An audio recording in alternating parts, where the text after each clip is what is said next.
Iran न झुका था, न झुका है, न झुकेगा। और अब आगे की सुन लीजिए, ये मैं नहीं कह रहा हूं, आप नहीं कह रहे हैं, कोई मुस्लिम देश नहीं कह रहा है, कोई ईरान का समर्थक नहीं कह रहा है। अमेरिकी इंटेलिजेंस रिपोर्ट आपके सामने है दोस्तों। अमेरिकी इंटेलिजेंस रिपोर्ट में साफ बता दिया गया है कि अगर अमेरिका ईरान पर और बड़ा हमला करे तब भी ईरान की सरकार नहीं गिरेगी।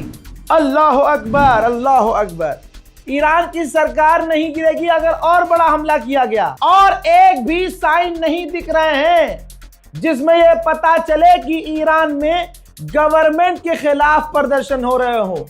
जो भी अमेरिका इजराइल मूसाद का प्रोपेगेंडा था सब फेल हो गया है। अमेरिकी इंटेलिजेंस रिपोर्ट ने ट्रंप के हाथ में रिपोर्ट रख दी है और मुंह काला कर दिया है कि मुन्ना अब चाहे और बड़े हमले कर लो। यानी एक बात साफ है, जो रजा गराफी ने हमला होने के वक्त कह दिया था, आज वो बात साबित हो गई, अमेरिका ने मान लिया। फिर से एक बात कह रहा हूं, चाहे आप ईरान के एक एक व्यक्ति को कत्ल कर दो, शहीद हो जाएगा ईरानी व्यक्ति, लेकिन घुटना नहीं टेकेगा, सर अमेरिका के आगे नहीं झुकाएगा। अरे सिर्फ ईरान के सुप्रीम लीडर 56 इंच के नहीं निकले, ईरान का 6 महीने का बच्चा भी 56 इंच की छाती रखता है। ईरान ने ऑफिशियली बताया है ऐलान करके कि हमने जो टैंकरों पर हमला किया, अमेरिका और अमेरिकी लिंक टैंकरों पर हमला किया, 26 अमेरिकी फौजी मारे गए हैं। अरब देश के बड़े बड़े नेता डोनाल्ड ट्रंप से नाराज हो गए हैं। नाराजगी की वजह यह है कि वो कह रहे हैं कि ये जंग डोनाल्ड ट्रंप नेतन्याहू के लिए लड़ रहा है और ये सब कुछ प्लान जब किया जा रहा था तो हमको बताया भी नहीं।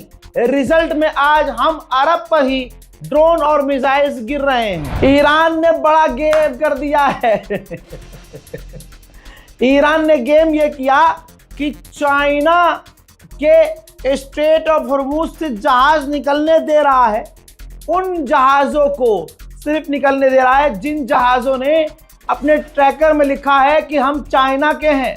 ये जो जहाज है इसका ताल्लुक चीन से है। ईरान चालाक है, ईरान देख भी रहा है कि हाँ, कुल मिला के ये है कि जो टैंकर चीन के हैं उनको स्ट्रेट ऑफ हॉर्मुज से जाने दे रहा है और उन जहाजों को जाने दे रहा है, उन समुद्री टैंकरों को जाने दे रहा है जिन पर अमेरिका ने पाबंदियां लगाई थी।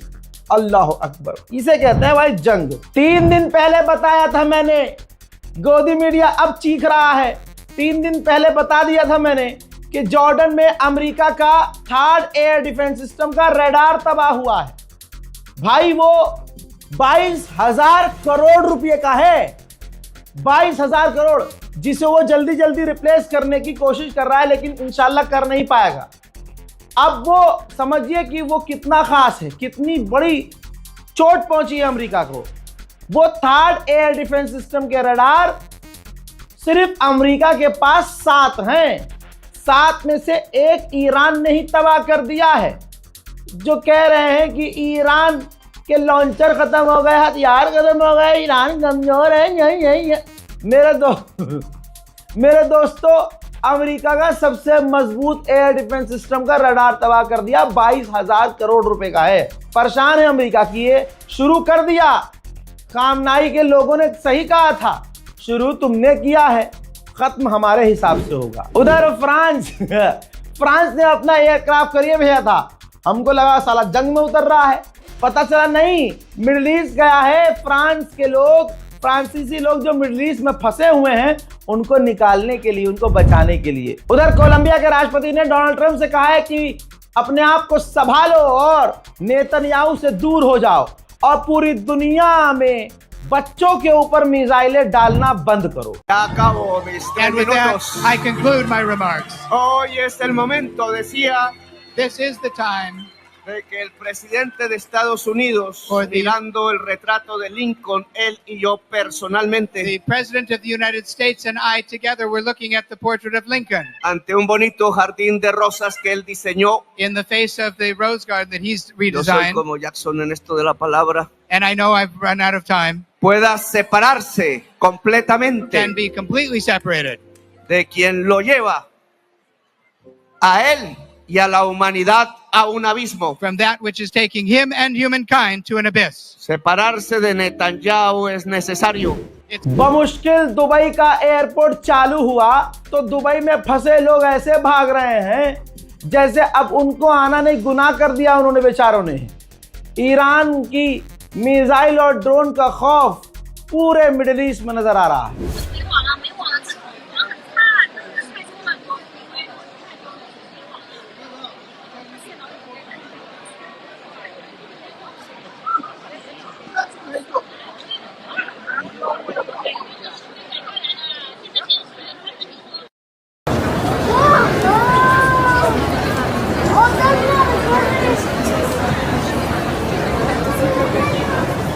电脑也不会看。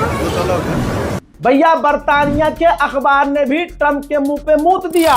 बर्तानिया का सबसे बड़ा अखबार इंडिपेंडेंट, उसने लिखा है फ्रंट पर ही कि ईरान के हमलों ने हम सबको बता दिया, डोनाल्ड ट्रंप की इस जंग ने हम सबको बता दिया कि ईरान के हमलों में हम कितने डिफेंसलेस हैं, हम उसके आगे बेकार हैं। ईरान के हमले मजबूत हैं। अमेरिका और इजराइल ने मिलकर ईरान पर बच्चों को निशाना बनाया जानबूझकर। पूरी दुनिया ने देखा। सोचिए, अमेरिका के लोग भी ट्रंप के खिलाफ हो गए। ईरान ने उन बच्चियों की तस्वीर जारी की है। अल्लाह अकबर, बच्चियों का चेहरा देख लो, इन शहीद बच्चियों के चेहरे को देख लो जिन्होंने दुनिया नहीं देखी थी। इनको पता नहीं था कि जंग होती क्या है, इनको पता नहीं था कि अमेरिका ने हम पर हमला करना क्यों है। दोस्तों, कितनी बच्चियों की जिंदगी तबाह की है। 170 बच्चियों को कत्ल किया है। और कमाल यह है कि भारत का एक बड़ा समाज जो हिंदुओं के बीच से आता है, इजराइल को सपोर्ट कर रहा है। यहां तक कि गोदी मीडिया अमेरिका के, इजराइल के इस बच्चों के, ईरानियन बच्चों के नरसंहार पर खुश हो रहा है। मुसलमानों के कौम से निकली हुई एक गंदी नस्ल की नाजायज पड़ोस की औलाद, जिनके सामने हैवान भी इंसान लगे, नाम रूबिका लियाकत, वो 170 बच्चियों की मौत पर जस्टिफाई कर रही है, उनकी मौत को जस्टिफिकेशन दे रही है। अल्लाह अकबर। लेकिन भारत का मुसलमान इतनी भी औकात नहीं रखता कि रूबिका लियाकत पर जाकर एफआईआर करे।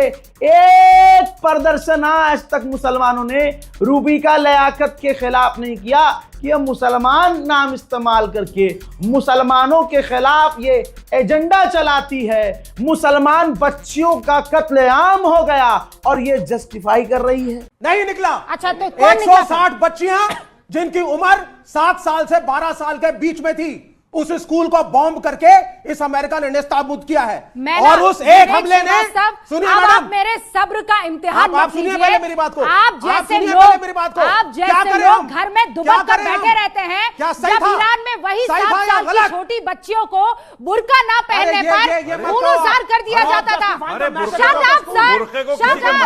ईरान का नाम जानते हैं? अरे मुर्दा मुसलमानों, अरे तुमको कौन कह रहा कानून? अबे भैया, कानून के जरिए तो लड़ो। हमारी कौम में कोई वकील नहीं है क्या? मुसलमानों में कोई कम वकील हैं? लेकिन हमारी कौम के वकील भी, भाई क्या कहें, क्या वो बोल दूंगा सच तो बुरा उनको भी बुरा लग जाएगा। करना कुछ नहीं है। कहां गई तंजीमें, कहां गई अंजुमनें, कहां गई मातमी दस्ते, कहां गए सुन्नी संगठन, कहां गए शिया सुन्नी संगठन, कहां गई इनकी कमेटियां? कोई बच्चियों के नरसंहार पर जो टुकड़ों में बढ़ गई, मैं फोटो नहीं लगा सकता, मेरे पास है, जो बच्चियों की आते बाहर आ गई, सर धड़ से अलग हो गए, ऐसी बच्चियों के नरसंहार पर रूबिका लियाकत जस्टिफाई कर रही है कि नहीं नहीं, ईरान में तो सुप्रीम लीडर ये करता था, ईरान में तो ये। अबे तू नंगी घूम यहां, अरे तू बिल्कुल नंगी घूम, तुझे कोई मना नहीं करेगा। तू भारत में खुश है, खुश रहे, सब खुश है, बहुत खुश है, भारत में मुसलमान बहुत खुश है। लेकिन तू ये जो 170 बच्चियों के कत्लेआम पर जस्टिफाई कर रही है उनकी मौत को कि मरे हैं तो सही हुआ है। अल्लाह को कहां मुंह दिखे, तेरी भी तो बच्ची है, तेरी भी तो बेटी है। अरे लानती औरत, तू कैसी मां होगी? अरे तू किस जात से पैदा हुई है? दुनिया ये सोचेगी एक दिन। CNN के पत्रकार को एक ईरानी व्यक्ति ने इंटरव्यू दिया और उसने कहा कि पहले मैं ईरान के खिलाफ अमेरिका और इजराइल को सपोर्ट कर रहा था और मैं ये कह रहा था कि हमला कर दे रिजीम पर इजराइल, लेकिन उनकी बमबारी में मेरे ही दोस्त यार मारे गए, मैं पूरी तरह से टूट गया हूं। अरे ईरान के गद्दारों, ओ ईरान के गद्दारों, अब रो के क्या फायदा? जब तुम्हें समझाया जा रहा था कि अपने मुल्क के खिलाफ तीसरे देश से हमला करने को मत कहो, मुल्क के खिलाफ प्रोपेगेंडा मत चलाओ, सड़कों पर आकर ईरान की बिल्डिंगों को, सरकारी इमारतों को मत फूको, तब नहीं आ रही थी समझ। गांजा और अफीम फूक कर हाथ में बंदूक लेकर गोलियां चला रहे थे ना, अब तो। मेरे दोस्तों, इस रिपोर्ट को शेयर कीजिएगा, हमारे चैनल रज़ाग्राफी अनस्क्रिप्टेड यूट्यूब पर सब्सक्राइब जरूर कीजिएगा। फिलहाल के अपडेट में इतना ही। जय हिंद।